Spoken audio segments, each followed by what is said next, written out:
Ladies and gentlemen, this is bad news we have received on our news desk.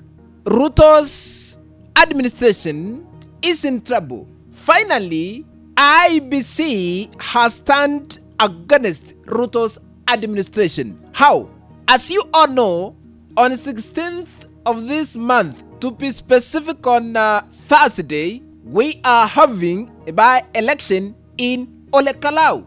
And the political battle is between the ruling party UDA and former impeached Deputy President Rigathi Gachagwa's political party DCP. IEBC has officially fined Ruto's Member of Parliament 2.5 million before Ol Kalou by-election. So in this video, we are going to analyze why IEBC decided to fine Ruto's Member of Parliament and what it means before Thursday by-election in Ol Kalou. Dear viewer, as you continue watching, I request you, I beseech you, don't forget to like this content. And if you have not subscribed, please subscribe by hitting the subscribe button that is down here. Once you are done, remember to turn on the notification bell so that the moment we upload a new video clip, you will be notified that Mwana Kenya Media has uploaded a new video clip to watch. Welcome to our analysis. Ladies and gentlemen, IEBC fines Nakuru Member of Parliament Gikaria 2.5 million over Ol Kalou remarks, orders public apology. You know, sometimes we are not understanding why those who are elected on UDA political party, they always use political force.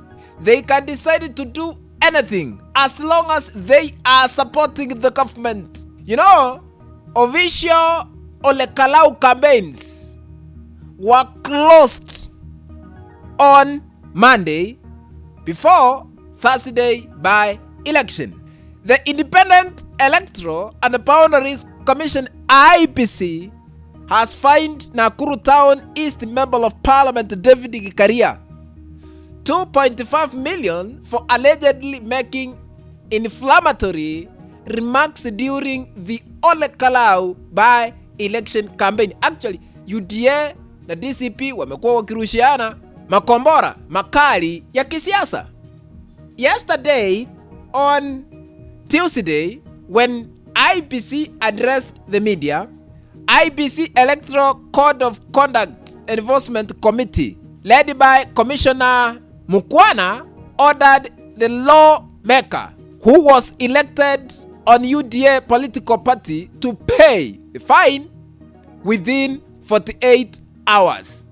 The commission also, ladies and gentlemen, directed the Member of Parliament to issue a public apology by Wednesday, before a by-election in Ol Kalou, warning that failure to comply could attract further sanctions under the Electoral Code of Conduct. So this means IEBC has turned against Ruto's administration, ladies and gentlemen.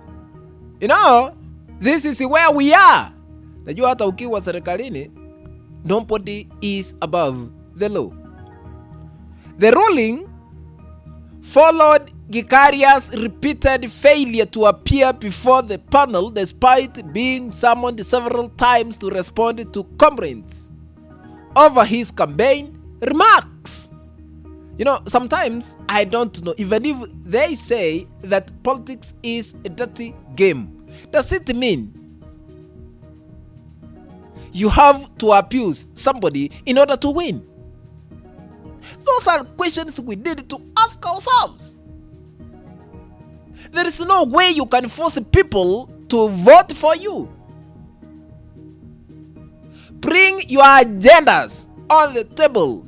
Then voters can decide to vote for you or not.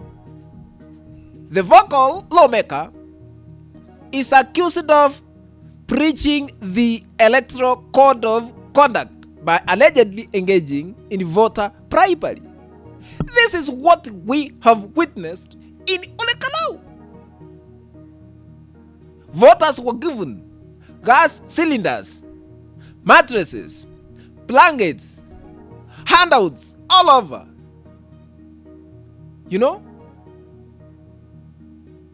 Does it mean when somebody has no money, you cannot contest for any elective position in this country, Kenya?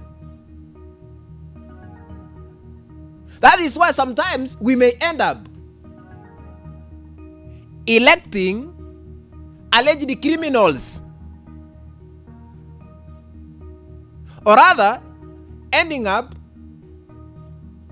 electing people who cannot deliver, because their interest is on how they are going to recover the resources spent during campaigns. Gikaria openly admitted to spending 1.2 million. That is what he said in public during Ol Kalou by-election. In a single day while campaigning for United Democratic Alliance candidate Samuel Nyaga Mushina. You know? That is what he said. On camera. People were surprised. People were lamenting. How comes this member of parliament who serves under Ruto's political party UDA is declaring that he has spent 1.2 million bribing voters to vote for UDA candidate in Ol Kalou by election? So does it mean we have to bribe people to vote for a certain candidate?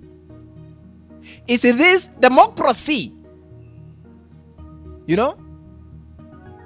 So explaining the committee's reasoning behind the fine, Mukwana said the panel considered the broader political context and concluded that Gikaria deliberately exploited public expectations surrounding political rallies.